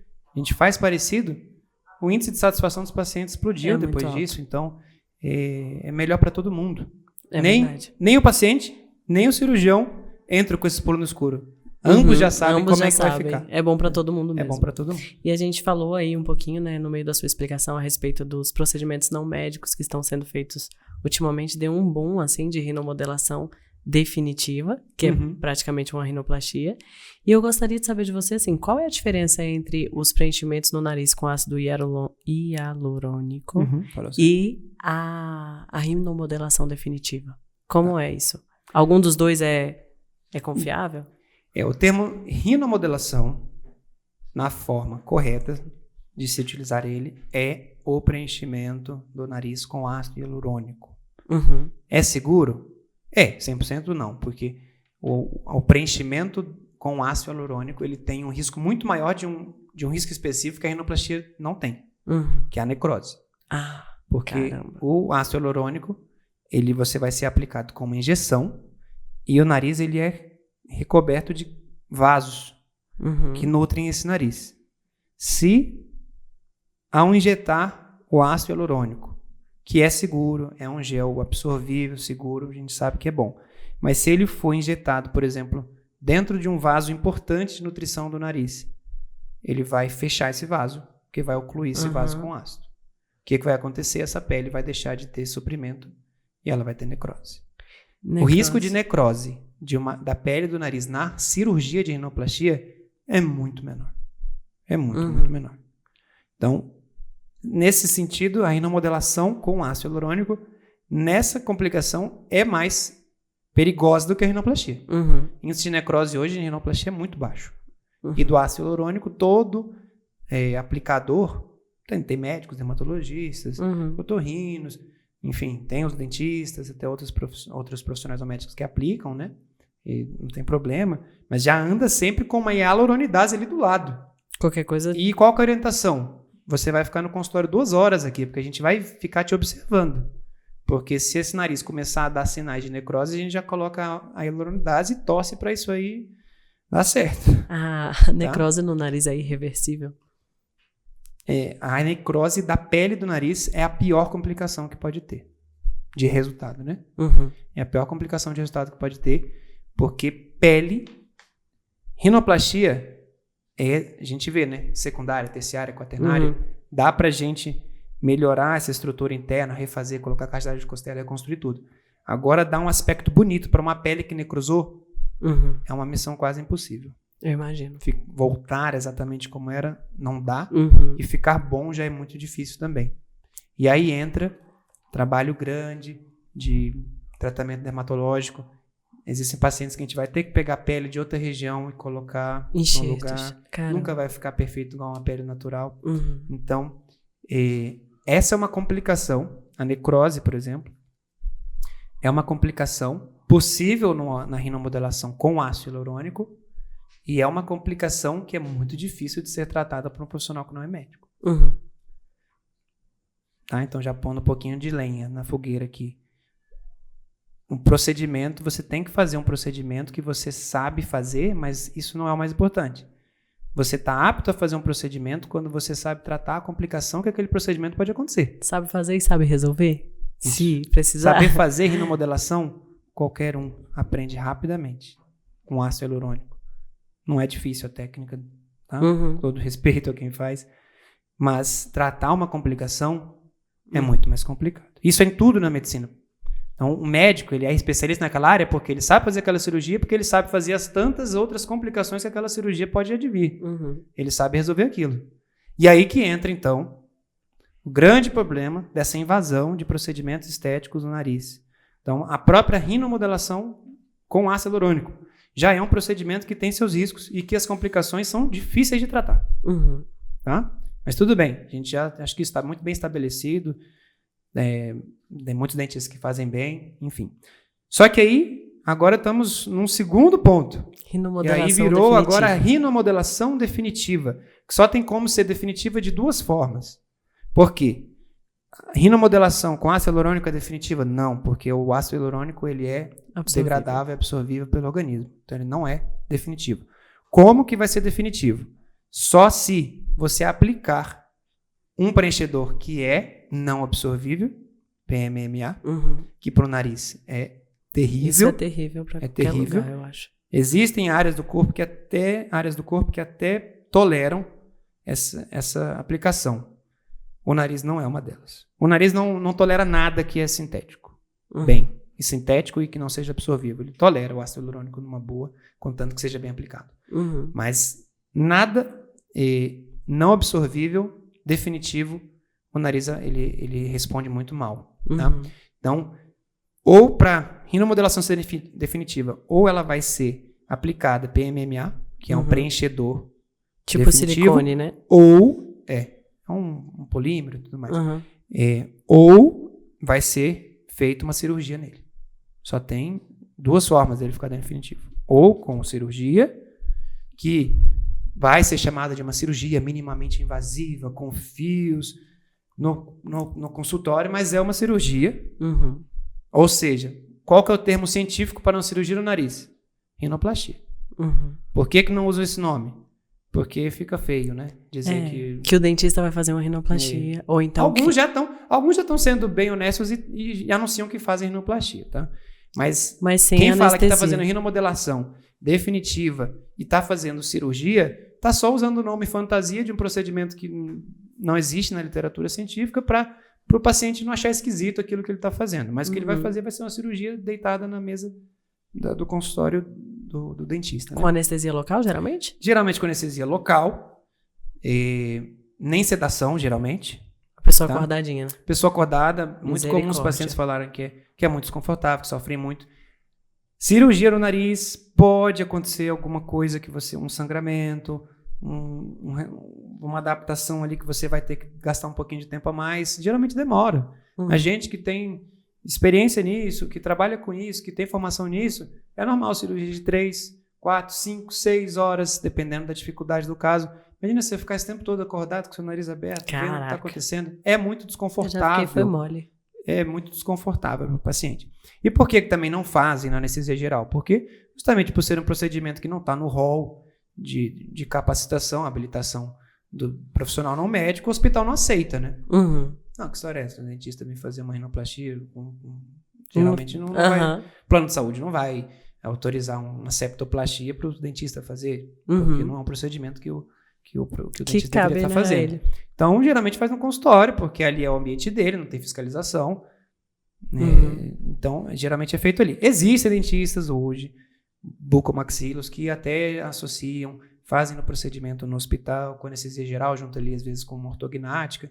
Enfim, não estou aqui julgando se deveria estar fazendo ou não, mas já é diferente, já é uma coisa melhor do que quem está literalmente enganando o paciente, dizendo que está fazendo uma coisa, colocando um nome diferente. Mas é uma rinoplastia. E é uma rinoplastia. Então assuma que é uma rinoplastia, que aí agora falando bem sério, uma rinoplastia com técnicas atrasadíssimas.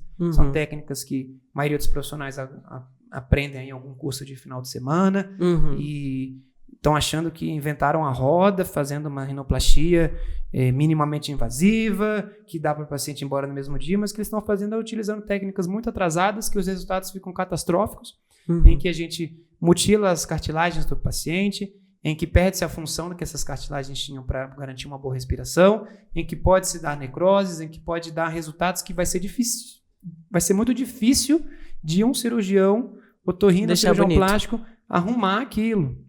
Tá? E também pode ter intercorrência que provavelmente ele não consegue resolver ali. Entra nesse ponto.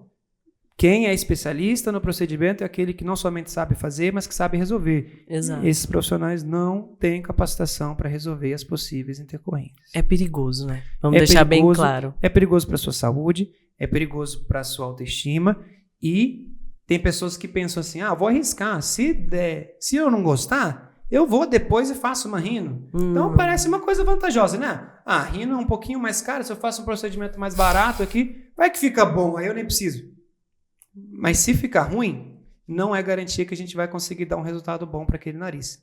Essas cirurgias são quase rinoplastias de reconstrução, de reparação. Pode ser considerado uma secundária, porque já foi Não, é uma secundária. É muito pior que uma secundária. Eu prefiro operar um nariz meu... Nunca aconteceu isso, tá? Nunca tive um paciente de 5 cirurgias. Mas eu preferia operar um nariz que eu fiz 5 cirurgias do que um procedimento desses que é feito no consultório, em que, quando a gente vai fazer a rinoplastia desses pacientes, é a pior rinoplastia de todas. Eu imagino. É muita fibrose, é muita deformidade dos tecidos. A gente entra no nariz, é literalmente um campo minado. Cada meio milímetro que a gente avança nessa dissecção para entender o que aconteceu é muito difícil, porque está tudo alterado. A gente não está acostumado com aquilo. É uma cirurgia... A cartilagem que era para estar ali, às vezes não está numa posição totalmente diferente. Então, é muito mais complicado e não é garantia que a gente vai conseguir dar um bom resultado. A gente teve um paciente agora, semana passada, ficou magnífico. Foi um paciente dessa que operou, ficou com o nariz 1 ano, muito deformado, muito esquisito. Coitado. O paciente foi péssimo para a autoestima dela. 1 ano, assim, de terror, de pesadelo. Buscou um sonho, fazendo uma rinomodelação definitiva com um dentista. Foi um pesadelo durante 1 ano. Conseguimos. A cirurgia dela foi super difícil. Eu geralmente gasto 5 minutos para abrir o nariz e tirar, né? Abrir, que eu falo, é descolar a pele e acessar as cartilagens. Foi 2 horas e meia. Né? Pacientes aí, 2 horas e meia. Caraca. Então é difícil da gente... Porque eu preciso não somente abrir, mas preservar o que tem que ser preservado. Não é só abrir, eu tenho que tentar preservar o que está ali. Então, é uma cirurgia difícil. Ela deu sorte, ficou um nariz muito bom. Tá? Mas é mais difícil e não é todo caso que eu conseguiria dar um bom resultado para o paciente. Não só eu, qualquer pessoa. Porque às vezes o que foi feito ali deformou. Eu não sei como que a rinomodelação definitiva com profissionais não médicos teve um boom tão grande, sendo que eu nunca vi um resultado bonito desse procedimento. Então, deve ser pelo preço, eu acho. Eu acho que... voltando àquele assunto de por que é tão legal a gente poder divulgar o nosso trabalho, é justamente porque o paciente ele só vai saber o que é bom quando ele comparar.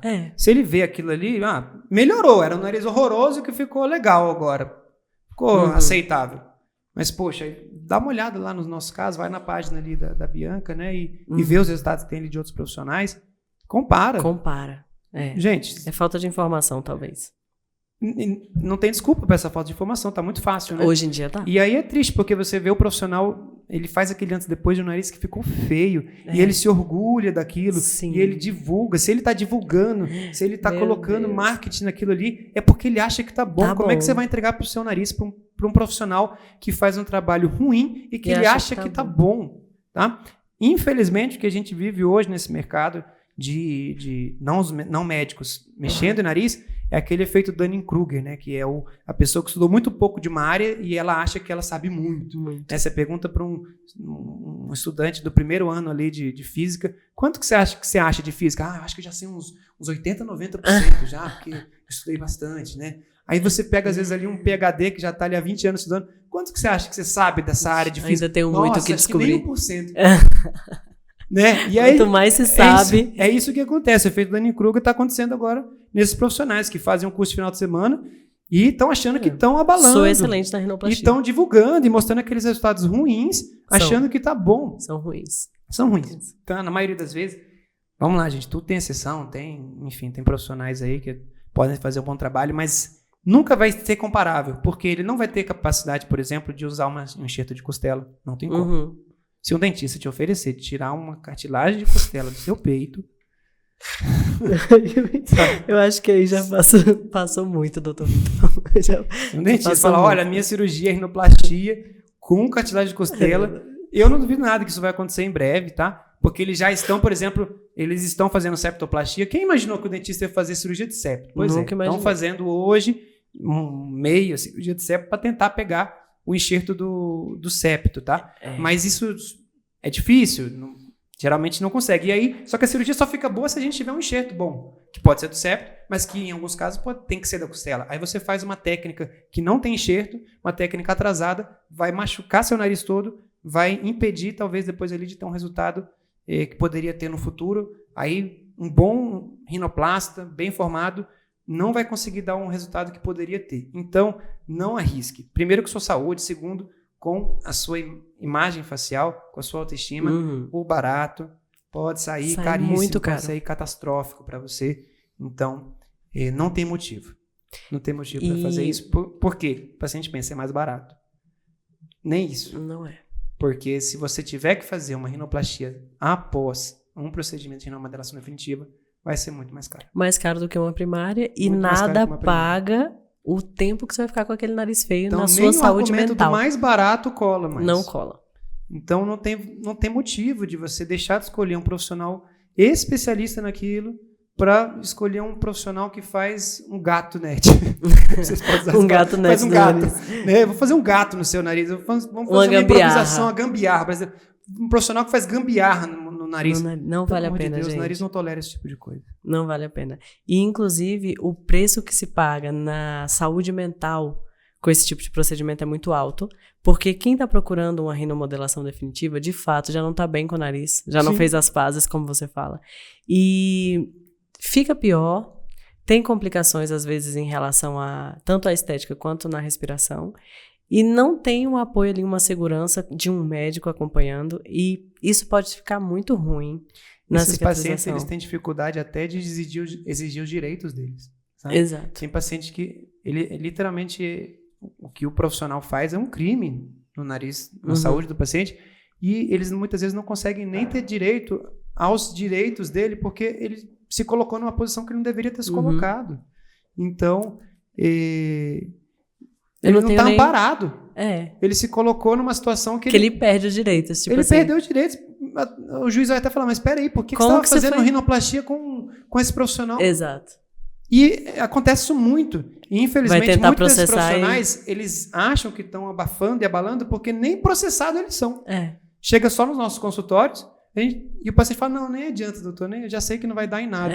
Então, ele vai continuar fazendo, ele vai continuar arriscando os pacientes, muitas vezes nem descobrindo o que dá aquilo, não acompanha o paciente a longo prazo, não é acessível, o paciente nem consegue chegar nele, muitas vezes, quando tem um problema. Então, vai continuar achando ali no efeito dele de Dunning-Kruger que ele está abafando, que ele sabe tudo. Exatamente. Tá? Então, gente, é muito importante ficar atenta a essa questão. A questão da sua saúde, da segurança do procedimento. Estamos aqui deixando claro, de acordo com um médico, que não é seguro fazer nenhum tipo de procedimento com alguém não médico. Rinomodelação definitiva não existe. É rinoplastia em condições precárias em um consultório, sem a mínima estrutura para qualquer intercorrência. Sem técnica correta, sem segurança para a sua saúde, técnicas ultrapassadas, sem possibilitar um resultado que poderia ser um nariz candidato a um bom resultado que vai deixar de ser, muitas vezes. Exatamente. E é muito importante também a gente frisar aqui da saúde mental, você que era um candidato à psiquiatria. Você que era um candidato à psiquiatria e entende muito sobre isso na sua área, né? Como é importante o impacto da rinoplastia feita de verdade, assim, com um bom cirurgião na vida de alguém, é um impacto positivo transcendental, assim, é muito além da estética. Muda a postura da pessoa diante da vida, né? Como ela se vê. O nariz que para de chamar a atenção, ele coloca a atenção pro brilho da pessoa no mundo, né? É uma transformação incrível. Eu tenho um amigo que ele brinca aqui, ele fala assim, Vitor, seu slogan tinha que ser assim, seu nariz apontando para o sucesso. Mas é isso. Eu rio, né? Eu não coloquei esse slogan. Mas faz todo sentido. Faz. Aquele nariz, né, apontando para cima, né, para o sucesso. Sim. Ele muitas vezes é um ritual de passagem, no sentido de o paciente sai de uma autoconfiança, de uma autoestima prévia, nova fase. E ele vai para uma nova fase, que a rinoplastia foi aquele ponto de passagem para ele chegar numa nova situação. Como você falou, sempre me interessou muito essa questão da saúde mental. Me dói muito, às vezes, chegar um paciente que eu vejo que está abalado, sabe? Às vezes chegam pacientes no consultório que eu falo, olha, não dá para fazer sua cirurgia. Ah, por quê, doutor? Porque você não está psicologicamente apto a se submeter a um processo estressante, que é uma cirurgia. Caramba. Não é só da rino. Qualquer cirurgia estética, e a rinoplastia é a cirurgia estética que tem o processo mais estressante. Por quê?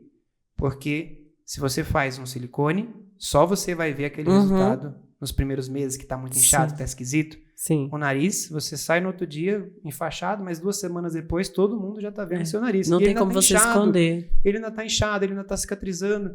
Às vezes uma gozação de uma pessoa falar, nossa, operou para ficar assim com o nariz inchado? Aquilo mexe com o paciente. Então esse apoio da família e a compreensão, todo mundo tem que saber que aquele resultado demora alguns meses para ficar. Tem pacientes que já saem com 1 semana nariz maravilhoso, tá? Muitos pacientes assim. Mas tem muitos pacientes que incham muito nas primeiras semanas. E aí um paciente que está super mal psicologicamente ele não vai ter capacidade de lidar com esse pós-operatório de uma forma que... Aí entra a ansiedade. Ansiedade terrível. A ansiedade vai afetar a imunidade, a cicatrização, a capacidade daquela pessoa de reconstruir, de cicatrizar, enfim. Então, a cirurgia, como eu falei, muitas vezes a questão psicológica, se está muito desregulada, é até um impeditivo. Mas tem outros pacientes que não. Estou acostumado, às vezes, a operar pacientes que têm depressão, paciente que tem transtorno bipolar, tem muitos pacientes, é muito comum. Tá? Mas esse paciente, a gente sabe que ele está apto, ele está regulado, e aí a rinoplastia vira quase que um ponto do tratamento dele. E a gente vê essa pessoa tendo uma resposta completamente diferente agora. É incrível. É uma cirurgia terapêutica para o psicológico do paciente. Então, problemas de autoestima são problemas que são, de fato, tão dignos de serem chamados de doença como doenças orgânicas. Exatamente. Eles merecem ser tratados. É digno, é justo que esse paciente que tem um problema de autoestima por causa de uma desarmonia facial, que ele busque o profissional correto para isso. Para viver a melhor versão dele. Para viver uma melhor versão. E isso pode ser um fator importante no tratamento. Eu tenho dezenas de pacientes que a gente sabe, pacientes que usam medicações psiquiátricas, que estavam tendo momentos difíceis nessa questão e que melhoram muito a sua maneira de viver, a sua energia, a sua maneira de lidar com as pessoas, que a vida da pessoa toma cor depois de uma cirurgia como essa, de olhar no espelho e falar, nossa, eu tô linda, eu tô poderosa, eu tô poderoso também, tem muito homem, tá? A rinoplastia não é só para mulher.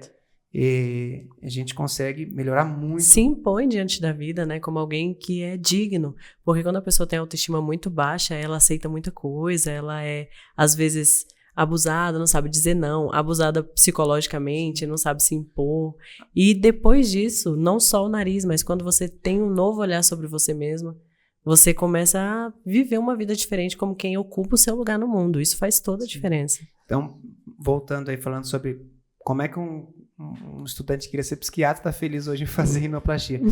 Estou ajudando a saúde mental das pessoas de uma forma que talvez o psiquiatra leva anos ali para ter um ganho em alguns tipos de casos muito difíceis e que com um procedimento de horas e alguns dias ou semanas depois o paciente tem um ganho enorme nessa questão de saúde. A gente não está falando de boca para fora, não, é verdade. É verdade. Isso acontece. Tá? Eu sou uma prova viva disso, né? Eu posso dizer isso como um testemunho.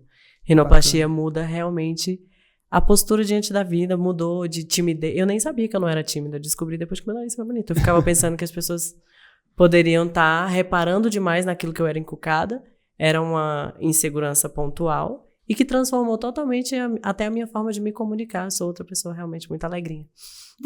Isso é fantástico. É verdade. E respirar melhor, ter um nariz que ele realça aquela beleza que você já tem no seu rosto.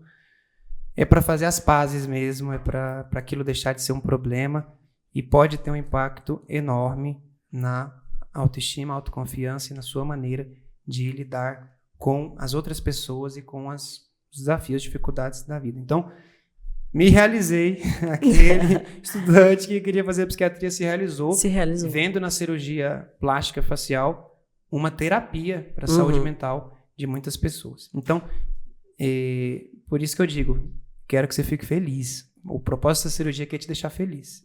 Se é para te deixar feliz, você está bem, você está apto para isso, a gente está com o diagnóstico correto, isso que a gente está combinando aqui vai te fazer bem, você está satisfeita, vamos embora. Vamos fazer porque a gente vai ter um momento bem legal aqui juntos. E geralmente eu fico chateado no dia da alta, a gente se apega nos pacientes, mas eu fico feliz, né, porque você está recebendo alta, porque está todo mundo satisfeito, tá bem, mas dá aquela... Então, geralmente é uma experiência muito legal com os pacientes, são momentos legais, a gente ri junto, a gente fica feliz, o paciente chora de alegria. É boa a sua relação médico-paciente, então, né? A rinoplastia é uma cirurgia que, por que poucos profissionais se aventuram, tanto otorrinos quanto cirurgiões plásticos? Porque é difícil, demanda muito do cirurgião, demanda muito essa habilidade de saber contornar essa ansiedade dos pacientes. Então, quem tem muito resultado complicado, tem um índice alto de ter que reoperar, pacientes ficam muito insatisfeitos, isso é muito desgastante para o cirurgião. Com certeza. Também. Tá? Gera ansiedade também. A gente quer sempre acertar, a gente sempre quer fazer o melhor para o paciente. Então, melhores técnicas, melhor estrutura, melhor ferramenta, te guiar numa cicatrização melhor, te orientar bem no pós-operatório, para você ter o melhor resultado possível. Vai ser uma experiência boa para todo mundo. Então, rinoplastia. Para quê? Para fazer as pazes consigo mesmo, para fazer as pazes com a função do seu nariz, com a sua respiração, tá? E para te deixar feliz. É isso que eu gosto de fazer, e por isso que me realizei. Esse candidato a psiquiatra se realizou fazendo cirurgia de rinoplastia e outras cirurgias plásticas também. E acaba que fazer as pazes com o seu nariz é fazer as pazes com a vida, né? De várias formas possíveis. Vezes, sim. E que bom que você conseguiu realizar a parte do Vitor que gostava de psiquiatria, a parte do senso estético do Vitor, que já veio com você aí, de ser uma pessoa que presta atenção em faces, que grava isso. Então acaba que no seu caminho todas as suas partes foram integradas, mesmo que as suas motivações lá atrás tenham sido criança, hoje em dia você chegou num lugar em super realizado, assim, super realizado. Muito. É até meio clichê, né? Apaixonado por isso, mas a gente o dia que tem cirurgia é um dia que eu acordo feliz, assim. Vai empolgar. Minha esposa já vê que eu já acordei mais feliz, coloco aquela roupinha diferente de centro cirúrgico, igual criança que tá indo pro parque de diversão. O dia do passeio na escola. Claro que não é sério, né? Eu tenho completa ciência da responsabilidade de estar lidando com a saúde de alguém, com o sonho de alguém, mas eu gosto de fazer isso. É importante essa alegria, essa leveza. Com alegria. Então, uma coisa que eu faço também, eu só opero um paciente por dia. Por quê? Porque eu sei que eu vou ter mais energia e paciência e não ter pressa para acabar uma para começar a outra. Então, é um momento gostoso. É quase terapêutico até para mim. Assim, é legal a gente ver essa transformação. Entrou de um jeito, saiu de outro, você fica feliz. É muito bom. E aí, eu tô com um dia livre para isso, sabe? Eu vou ficar ali Vou me dedicar a isso. Vou me dedicar àquilo ali, não tenho pressa. Falo para os pacientes, tem hora para começar. Geralmente não dura muito, mas falo, não tem hora para acabar, tá? Se demorar 4, 5 horas, 6 horas, fica tranquilo, que é porque eu tô ali para fazer o melhor. Ficar melhor. Tem casos, às vezes, terminou, tá quase terminando a cirurgia, eu olho, a gente gosta de tirar foto no pós-operatório, ver essa fotografia, analisar, lá, ó, dá para ser melhor. Desmonta o nariz todo. Caramba. Começa de novo. Não tem problema nenhum em fazer isso, porque não quer entregar um resultado mais ou menos. Eu gosto de fazer aquilo. Segundo, que eu quero entregar o melhor possível, tá? Todo caso tem suas limitações, mas daquilo que for possível de eu conseguir entregar ao paciente, eu não tenho pressa para alcançar isso da forma mais caprichosa possível. A gente está feliz ali fazendo um procedimento. É um momento que vai te trazer muita satisfação e que a gente fica muito feliz em realizar também. E é por isso que você consegue entregar um trabalho de excelência, né? O seu trabalho é muito bom, eu admiro muito o seu trabalho. É um prazer divulgar o seu trabalho, inclusive agradeço por isso. Agradeço também por você ter topado vir aqui nessa entrevista. Foi bom demais conhecer como é a sua visão de mundo, a sua história e como você entrega o seu trabalho hoje em dia, que é um trabalho que eu recebo muitos feedbacks positivos ali na página de pacientes que já te escolheram por lá. E até as que não me disseram se te escolheram ou não, você está sempre na lista dos favoritos, daqueles que elas vão lá conhecer. Então, muito obrigada pela oportunidade também de divulgar o seu trabalho e mostrar um pouquinho para elas. Foi um prazer entrevistar você e até a próxima. Gente, essa foi a entrevista do Dr. Vitor Abraão. Eu espero que vocês tenham gostado e faremos novos trabalhos a respeito de mostrar melhor para vocês como funciona o trabalho dos nossos parceiros e tirar todas as dúvidas pertinentes de vocês em relação à rinoplastia e em relação aos médicos. Então, muito obrigada e até a próxima.